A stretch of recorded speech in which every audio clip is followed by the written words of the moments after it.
Now we're here at Gallery 10, which is on Eureka Street, next to Susan's, and it's just off Main Street, just a little bit.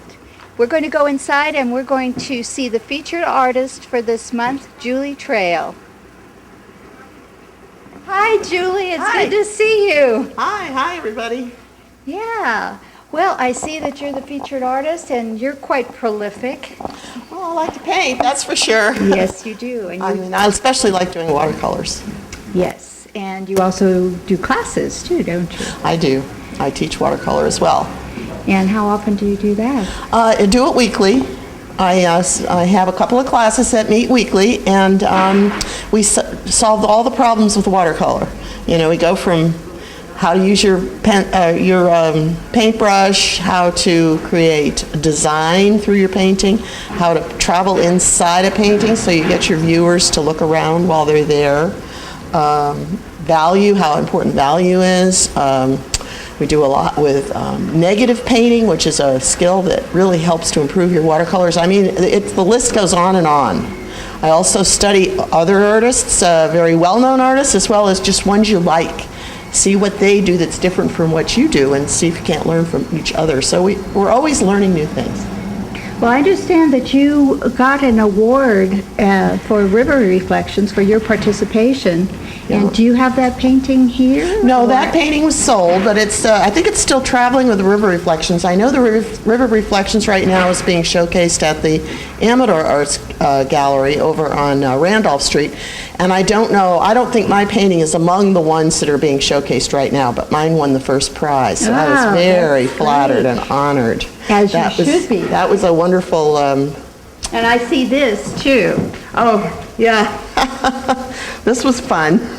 Tell us a little bit about this magazine is called Friends and Neighbors, and the publisher works out of Sonora.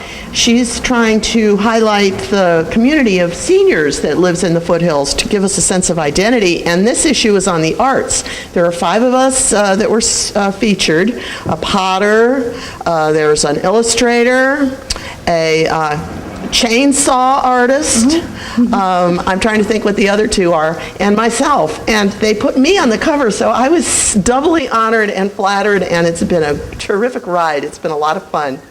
Well, that is quite an honor. I'm glad to see, whenever I see a picture of you in the newspaper or on this magazine, that's quite an accomplishment. Well, it's fun because when you live in the foothills, it's a little bit of a smaller community than where I come from. I lived in the East Coast, I've lived in the Midwest, always in huge suburban communities or in the cities, and it's so much fun to be in the foothills where you're kind of like a sort of a medium-sized fish in a small pond, and it's really fun. So. Yes, it is, isn't it? I know, I get that too. Now, is there any particular painting you want to point out and talk about that illustrates all of my work reflects my absolute love of this area, and this particular show highlights more of what's upcountry, up in the higher country. I love the mountains. I do a lot of hiking. I camp every summer several places in the mountains, and I'm always bringing my paintbrush with me. I do a lot of plein air painting where I sit outside and paint. I do that with oils mostly, but I also have little watercolor notebooks. I could show you those too in a minute when you move over this way. But I take my watercolor notebooks and I'll do a little painting, and then I'll go back to the studio and recreate what I've loved most about being up in the mountains. So these are particular places I've been. I've seen each one of these paintings as the place I have been, and so they each resonate with me in a very personal way.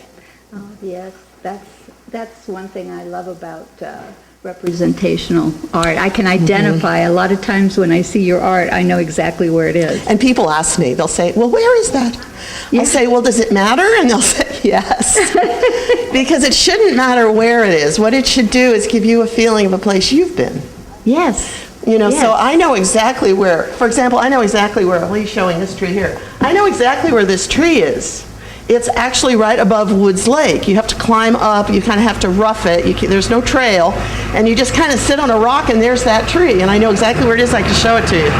But you'll see trees like that all over the Sierra Nevada. So it could be anywhere between Kings Canyon and Lassen. You know, at that elevation, around 8,000 feet, you see a lot of these old, this happens to be a juniper. The one he's showing now is one of the bristlecone pines down in the White Mountains. And if you haven't been to the White Mountains to see the bristlecone pines, I definitely recommend it, because that is amazing, amazing place.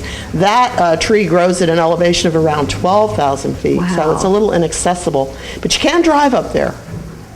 Well, you made it up there, and I like the way that even if you haven't been there, you connect with a feeling about a place you might have been.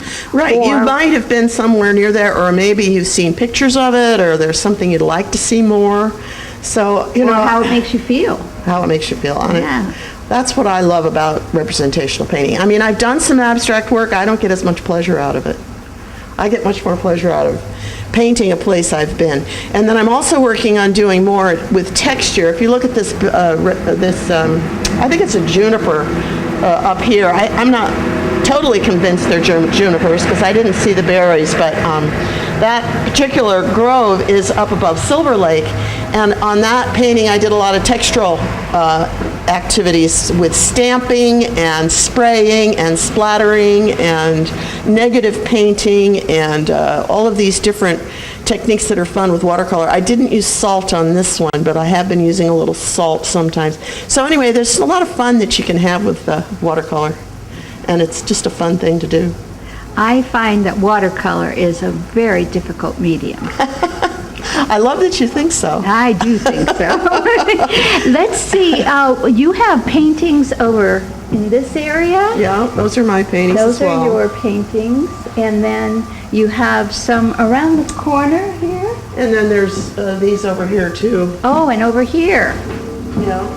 And here's my notebooks. I can show you my notebooks. Okay. I do these are the notebooks that I take with me when I go outside. So this is mixed plein air, foothills, Santa Cruz, Yosemite. Whenever I go somewhere, I take my watercolor paints and I take one of these little books with me. Here's Half Dome, actually painted from Sentinel Dome. So that was not a finished painting. As you can see, my grandchildren were with me, so I couldn't really concentrate. This is Woods Lake when I was there. So whenever I'm in a area, so I did that rock. That was, let's see, that was up by Sorensen's. This is over on Woods Lake. So I remember where all of these places are. But I have about 12 of these notebooks. Wow, look at those books. I have some from France, when I was in France a few years back. Here's Paris. Actually, that's Palais de Pop in Avignon, because I was there and I did a painting. So all of these paintings bring back my thoughts of places I've been.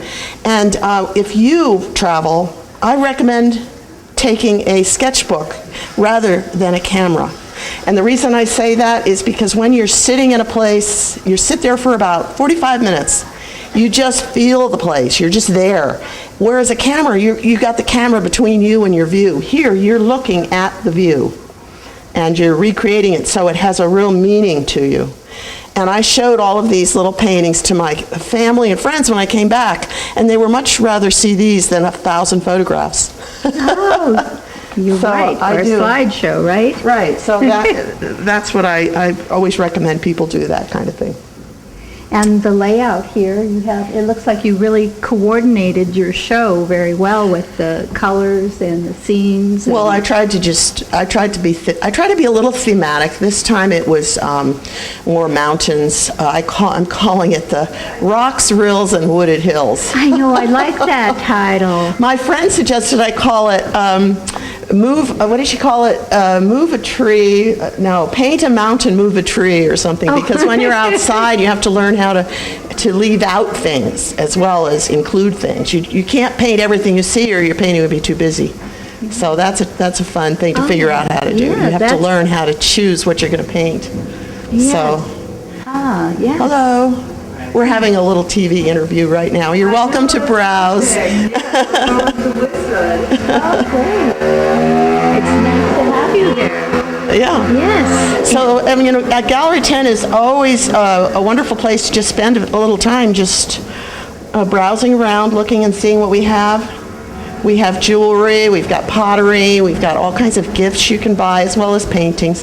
You can come by anytime. We're open from Thursday through Monday, 11 to 5. Oh, that's great to know. I'm glad. We're only about a half block off Main Street. Take that little walk, it's worth it. Yes, yes, I mentioned that you're just a little off Main Street on Eureka. Right. And yes, this gallery has a lot of variety. Yes, it does, and we pride ourselves in the quality of our work. We only hang originals on the wall, and we have some very fine jewelry, gold as well as silver, beautiful pottery, some glasswork, and just lots of things to choose from. Thank you so much, Julie. Well, thank you very much for coming and visiting. And I always like to see you. Well, thank you, Shari. It's nice to see you, too. Thanks for coming by. You're welcome.